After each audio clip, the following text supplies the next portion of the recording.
Running on empty food review. Hi viewers, this is Carson J.S. Reichardt here, representing the Theta Chi fraternity. Now, I have a bit of story for you today. It's initiation week for my fraternity. I'm currently what's known as a neophyte, but assuming that everything goes well this week, I will be an active. And tonight, after our scheduled initiation week event, I was treated by one of the active members to B-Bops, which, to my understanding, is a small area of operations specialty chain. I had never been before. I'd heard about it, but I actually haven't gotten to go off campus that often since coming to Drake University to start my studies. So he took me out and we ordered food, and we agreed that I would record my thoughts of the experience. So I honestly didn't know what to expect about this. All I knew about it was that it was a restaurant where you drove up, placed your order, but there was no seating room. You had to take your order and drive away, very, very classic fast food style, which is not something I was expecting. So, why would they do this? Is it just to have that classic fast food vibe, to get people in and out faster? Did they not have faith in their cuisine? Were they worried that if people stayed, they would complain? I honestly don't know. But I was quite eager to find out. So, thanks to this active, I am currently in possession of a quarter-pounder burger with cheese, a large fry, and a glass of Sierra Mist. So we will see how B-Bops holds up to the mouth of the uninitiated foreigner. So, starting us off, we have the bag. Presentation is very important in any sort of meal. Now, B-Bop's bag, very ordinary. All sides blank except the front. Nothing much stands out. There's the name, burgers, fries, cola, website in case you feel compelled to go there. But interestingly, up the top, they have the quote, "better than good." What does that mean? Well, there's a lot of things that are usually considered to be better than good. Great, awesome, amazing, excellent, tremendous, stupendous, optimal, miraculous. Lots of words. So, would any of these be fitting for B-Bops? I honestly don't know, but I do have the feeling that I will soon find out. Continuing on the presentation thread here, we have the container holding the fries. Not much. It says large fry right along the top. That's nothing revolutionary. There's fries sticking out. It's very clear what this is designed to hold. But I actually don't know what to expect, really. They could be good. They seem quite crispy just from holding the bag. They don't seem like they have a whole lot of give. So I'm curious if that's going to hold up once I'm tasting them myself. Now finally, we have the case holding the quarter pounder herself. This is the main course. This is what we're going to be starting with. On the surface, it looks much like any other burger I've ever eaten. Lettuce, tomato, pickles. Looks like a bit of onion, some ketchup, sesame seeds on the bun, scattered about. The work of a reputable restaurant. But that's just preliminary examination. It's hard to tell if any of this will hold up. But that's what we're here to find out. So join me on this journey of testing the quarter pounder burger from B-Bops.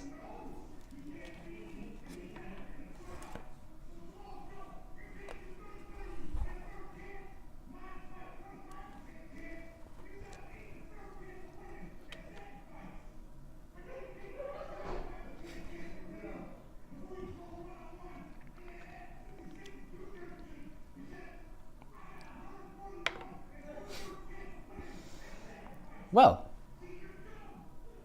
I am intrigued, but the little amount that I've eaten so far makes me think I need more. So,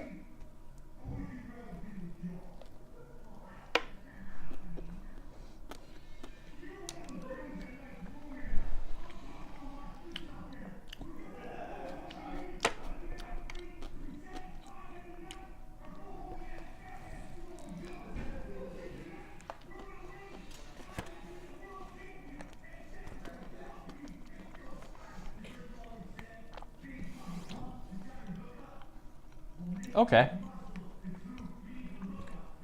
I believe I have enough information to make a preliminary assessment. The The burger itself tastes average. Not great, not bad by any means, just average. So the better than good that we saw in the bag earlier seems a tad misleading. It's also worth noting for presentation purposes, it's quite messy. Mine was very heavily stacked with lettuce, and you can see all of this simply fell out while I was eating, and then more that didn't even land inside. So you do want to be careful what you're wearing when you're eating this. Quite thankfully, I've protected myself. As an experienced food critic, I know how to avoid staining my formal wear. The pickles mend well with the tomatoes. There seems to be a little too much ketchup for my taste. It makes it kind of slimy, if I'm being honest, and I'm not overly fond of that sensation. That said, the meat itself is well prepared. It's a little cold, but that may also be because I had to set up this interview for quite some time. This review took time to assemble. I was planning it all day, and then the drive to the restaurant, back, setting up my equipment for a proper recording session was difficult. So some of the fault there may be on me. It's difficult to say conclusively. Now, returning to the fries. Oh, I'm sorry, you're gone. What can we say about the fries? Well, nothing yet, aside from aesthetics. We'll have to eat to judge them.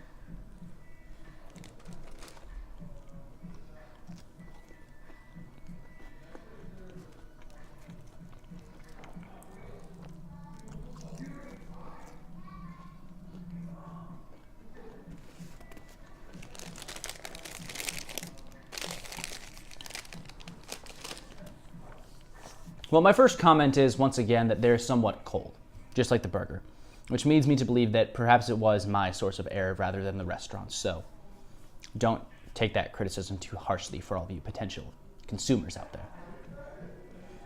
That said, I do think these fries would benefit from a bit more salt. They're quite bland tasting, to be honest.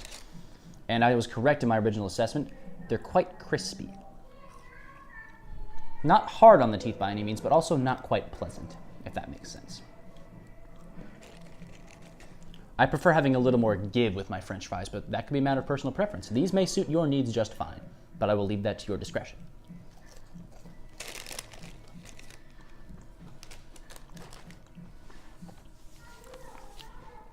That said, the fries do definitively need a bit of sauce to add a bit of extra flavor to them.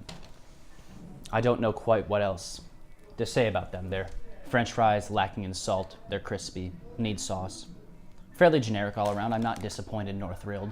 Once again, I take issue with the better than good on the bag, but someone in the marketing department made that decision, not me. Now, washing everything down, I have a refreshing Sierra Mist, or that is how it was billed to me, because this restaurant does not serve Sprite.